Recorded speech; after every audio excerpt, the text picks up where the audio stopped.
It was just another ordinary morning inside the luxurious estate of billionaire Charles Whitmore, a man known not only for his immeasurable fortune, but also for his cold, business-first approach to life. His mansion, resting on 10 acres of perfectly manicured land, was filled with rare paintings, gold-trimmed furniture, and silence. A heavy, hollow silence that no amount of money could fix. But that morning, something broke through that silence. A soft, rhythmic humming, faint music playing from the West Wing, and then laughter. Pure, innocent, childlike laughter. Charles furrowed his brow. That wing of the house belonged to his 7-year-old son, Paul. Paul, who hadn't laughed like that in years. Born with a rare spinal condition, Paul had never walked, never run through fields like other kids. Since his mother's passing 2 years earlier, he'd barely even spoken. But this morning, he was laughing. Charles followed the sound, slow and cautious. As he turned the corner, he stopped cold. There in the sun-drenched playroom was Karen, the new housemaid. A young black woman with kind eyes and an energy that lit up the room. She was twirling barefoot, dancing across the marble floor while Paul, strapped safely in his wheelchair, clapped his hands, smiling wider than Charles had ever seen. Karen sang along to an old Motown song as if the house wasn't worth millions, as if she didn't care that cameras might be watching. Charles watched from behind the doorway, stunned. Something inside him stirred, something he hadn't felt in years. Was it warmth? Karen noticed him and froze. Her eyes widened with fear. She bowed her head, instantly apologizing. "I'm so sorry, sir." Paul was feeling down, and I thought, but Charles didn't yell. He didn't fire her. He didn't even speak. His throat was tight. Something about the way Paul looked at her, like she was the sun itself. Something about the way she moved, carefree, alive, reminded him of someone, his late wife, the woman who once filled this mansion with laughter, before wealth became more important than warmth. Charles took a step forward, then another, and then he sat down next to his son, silent, shaken. But the moment was about to take an unexpected turn. Karen, unsure whether she was in trouble or not, tried to excuse herself. "I should get back to work, Mr. Whitmore." But Paul grabbed her hand. "Please don't go, Karen. Please keep dancing." Charles looked at his son, at his joy, at the girl who, with no money, no status, no luxury, had just given his boy what fortune had failed to: happiness. And in that instant, the billionaire father saw something that made him cry. A single tear rolled down his cheek. But that was only the beginning, because what Karen had brought into their lives was about to transform everything. And not everyone in the house was ready for that. What Charles didn't know was Karen had her own past, a painful one she had run from. But now, in the heart of this millionaire mansion, her past was about to catch up with her, in ways no one could have predicted. Karen didn't come for money. In fact, she'd grown up in a small, crowded apartment with 4 siblings and a single mother who cleaned offices every night just to put food on the table. Life had been hard, and yet there's always music, always dancing. It was how her mother coped with stress, and how Karen learned that joy didn't need a price tag. So when she saw little Paul staring out the window day after day with lifeless eyes, something inside her couldn't stay quiet. That morning, she'd asked Paul if he liked music. He didn't answer at first, but when she started humming, something magical happened. His fingers tapped the rhythm. His eyes lit up, and soon, they were both laughing, moving, living. That was the first time Charles had truly seen his son come alive in years. But as Charles sat there in the playroom, stunned and silent, a question clawed at his mind. Had I really been so focused on building an empire that I forgot how to raise my own child? The next day, Charles did something unusual. He invited Karen to stay for dinner, not as a maid, but as a guest. The other staff whispered, confused and skeptical. This wasn't like him. The billionaire who paid people to be invisible was suddenly pulling up a chair for the help. Karen hesitated. She wasn't used to eating off plates that probably cost more than her monthly salary. But Paul insisted, "Please sit next to me, Karen." And so she did. That night, something began to shift. Charles listened to Karen talk about her childhood, her dreams, her struggles. He found himself genuinely interested. He hadn't felt that spark in a long time. And as Paul giggled beside them, Charles began to wonder, what if this woman wasn't just saving my son, but saving me too? But not everyone in the mansion was happy. Meredith, Charles's longtime assistant, had always expected something more than a professional relationship. She'd stood beside him through boardroom wars, million-dollar acquisitions, and charity galas. Now, watching Karen laugh at Charles's jokes, Meredith's eyes narrowed. This girl doesn't belong here, she thought. She's just after the money. And when Karen's phone rang later that evening, Meredith eavesdropped, and what she heard made her blood run cold. A voice from the other end whispered, "You think you can hide forever? We know where you are, Karen, and we're coming." Karen's hands trembled. Her past, the one she'd fought so hard to bury, was surfacing, and it was darker than anyone in that mansion could imagine. She put her phone down quickly, faking a smile for Paul, but her mind raced. Could she really protect him? Protect herself? Or would her past destroy everything this new life had offered her? Meanwhile, Charles had already made a decision. The next morning, he called his lawyers and quietly updated his will. For the first time in years, it didn't read like a cold legal document. He added one name, Paul, obviously, and another, Karen. It wasn't about money. Not really. It was about love, connection, redemption. But just as he signed the document, his phone buzzed. A message. No sender. Just 5 chilling words. "She's not who you think." The following days at the Whitmore mansion were filled with a warmth that hadn't been felt in years. Paul woke up earlier, smiled more, and asked questions about things Charles didn't even know his son noticed. They baked cookies in the gold-plated kitchen, played board games on antique tables worth more than Karen's entire life savings, and danced in the garden as if the wind itself was singing along. But despite the joy, Karen couldn't shake the feeling that someone was watching. Every time she turned a corner, she thought she saw a shadow move. Every phone vibration sent chills through her spine. She'd changed her number 3 times, but the messages kept coming. "You can't hide. He doesn't know the truth." And the most recent one, which nearly made her drop Paul's storybook during bedtime. "If you care about the boy, leave." Karen was torn. Part of her wanted to run, to disappear like she had before. But when Paul wrapped his small arms around her and whispered, "You're my best friend, Karen," her heart clenched. No amount of fear could pull her away from this child. He was her purpose now. What she didn't know was that Meredith had already hired a private investigator. She wanted to dig into Karen's past, to expose her, prove she was nothing but a gold digger targeting the richest man in town. But what the PI found wasn't what Meredith expected. Karen had no criminal record, no history of scams, just pain, hospital bills, under her name for a child that didn't belong to her, a boy who'd passed away 2 years ago. Meredith stared at the files in silence. Why would Karen be paying medical expenses for someone else's child? Meanwhile, Charles decided to take a day off from his empire. No meetings, no phone calls, just a father-son day. But Paul refused to go without Karen. So they all went together, Charles, Paul, and Karen, to a small music fair downtown. It wasn't the Billionaire scene. No velvet ropes, no luxury seats, just people, rhythm, and love. And Paul, in his wheelchair, clapped to the beat as Karen danced with the crowd. It was the freest Charles had ever seen them both. For a moment, he didn't see class. He didn't see color. He didn't see wealth or background. He saw family. And for the first time in decades, Charles danced too. But that night, everything changed. As they returned to the mansion, a black SUV waited near the gates. No license plate, just tinted windows and silence. Karen's heart dropped. Charles noticed her panic and placed a protective hand on her shoulder. "What's going on?" he asked. She hesitated. And that was when she finally told him everything. About her past, about the boy, about the man she ran from.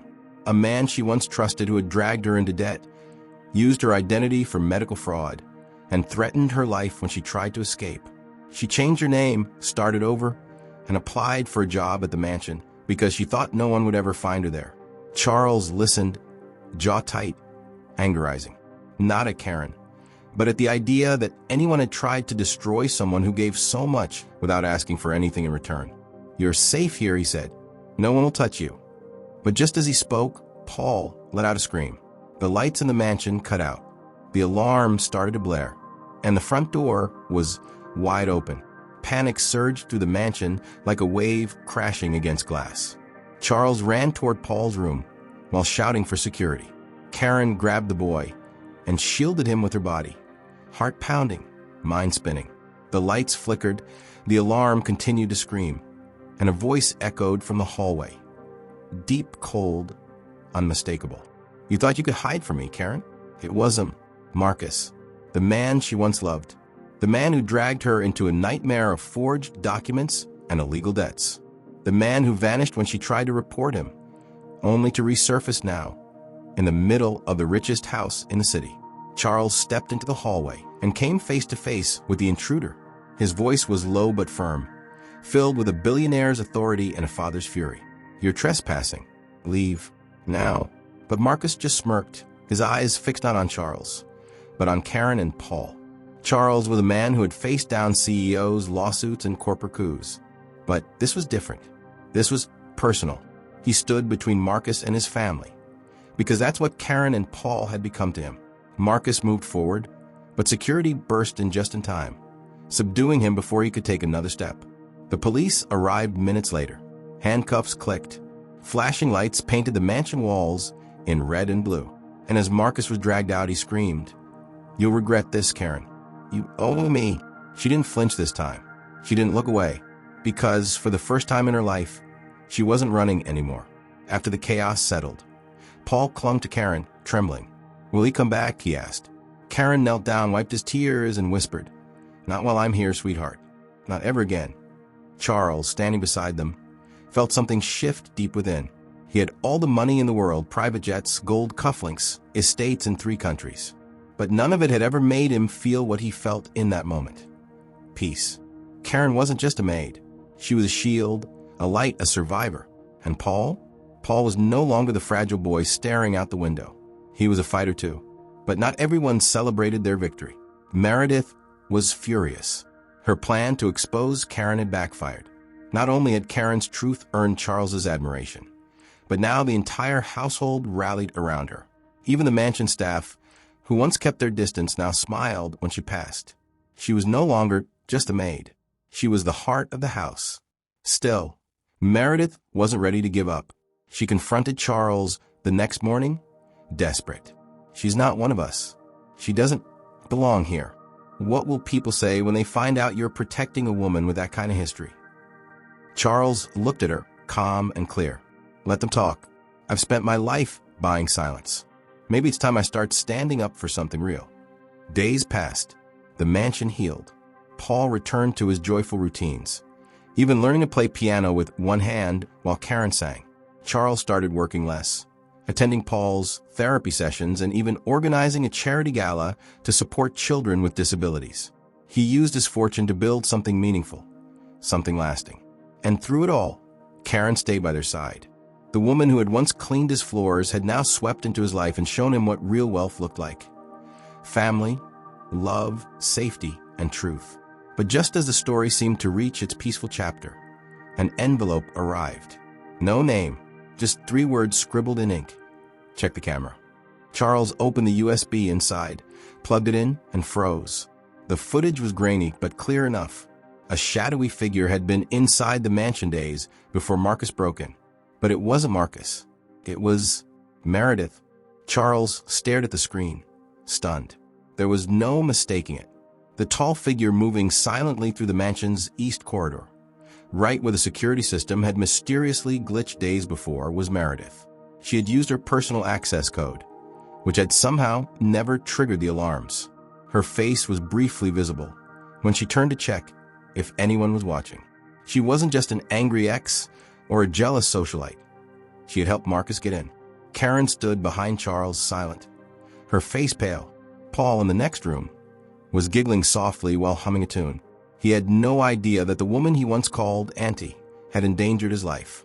Charles immediately summoned his legal team and security director. His entire billion-dollar estate had been compromised from the inside. And worse, it was by someone he had trusted with his legacy. As documents were pulled and footage reviewed, the truth unfolded like a dark novel. Meredith had been leaking private information for months. Financial records, floor plans of the mansion, even photos of Paul. She had made contact with Marcus under an alias, lured by promises of money and revenge. The two had plotted to shake down Charles through a lawsuit that would claim emotional distress and negligence. But Marcus got greedy and acted too soon, ruining the plan. Now, with evidence in hand, Charles faced a choice: destroy Meredith publicly and drag his family's name through another scandal, or handle it quietly, as billionaires often do. Karen, however, wasn't silent this time. She put Paul in danger. "She doesn't deserve silence," she said, voice steady. And for the first time, Charles agreed. He arranged a press conference. The story hit every major news outlet within hours. A billionaire father exposing a betrayal within his own inner circle, choosing integrity over image. Meredith was arrested and charged with conspiracy and attempted fraud.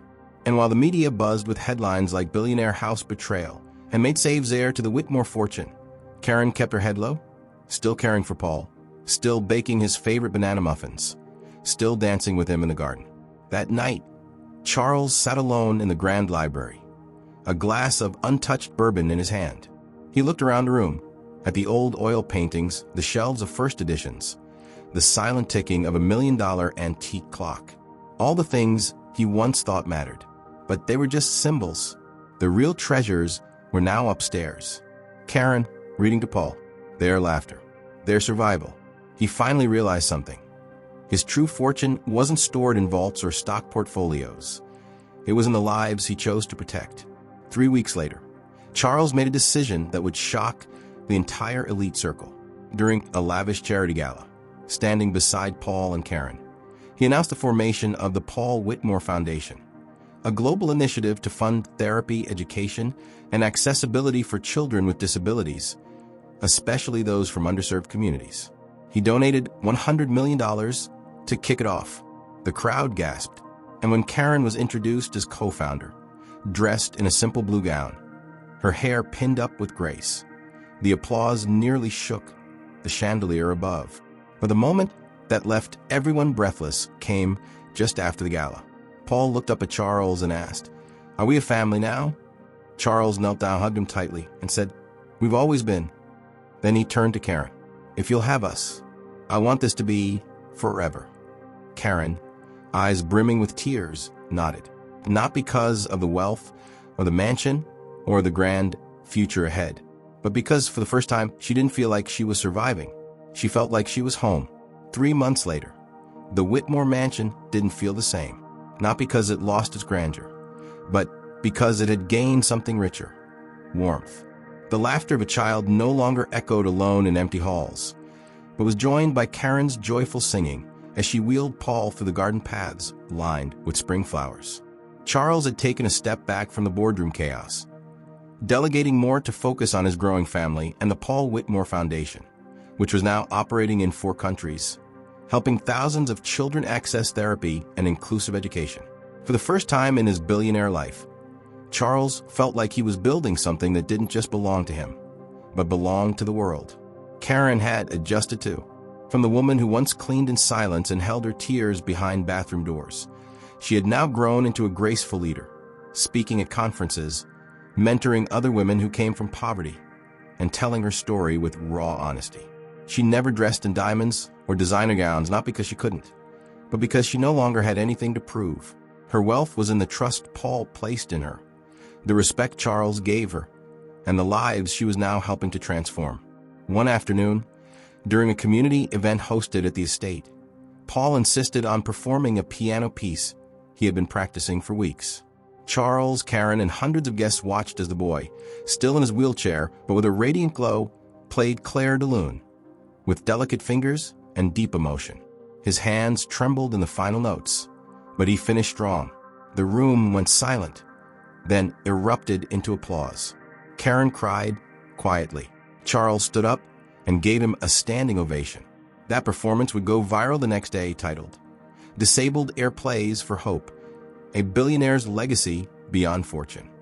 But it was later that evening, after the guests had gone and the house had gone quiet, that something truly unforgettable happened. Paul wheeled himself into the study where Charles sat reading. "Dad," he said, his voice soft but certain, "do you think I'll ever walk?" Charles closed the book and looked into his son's eyes.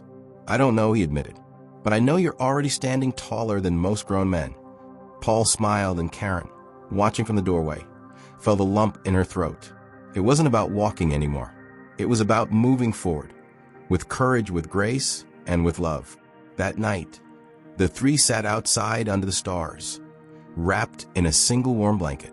No cameras, no headlines, no wealth on display. Just a man, a woman, and a boy who had turned a story of pain into a legacy of purpose. And in the quiet night breeze, Karen whispered, "Sometimes the people the world overlooks are the ones who carry the brightest light." In a world where people chase wealth, fame, and power, this story reminds us that the richest hearts are often found in the humblest beginnings, that love can grow from the ashes of betrayal, and that family is not defined by last names or bank accounts, but by loyalty, sacrifice, and healing. If this story touched something deep in your soul, show your support with a like. Subscribe to our channel so you never miss another powerful story like this one. And please share in the comments what part of Paul's journey inspired you the most. Your voice matters, and your story might be next.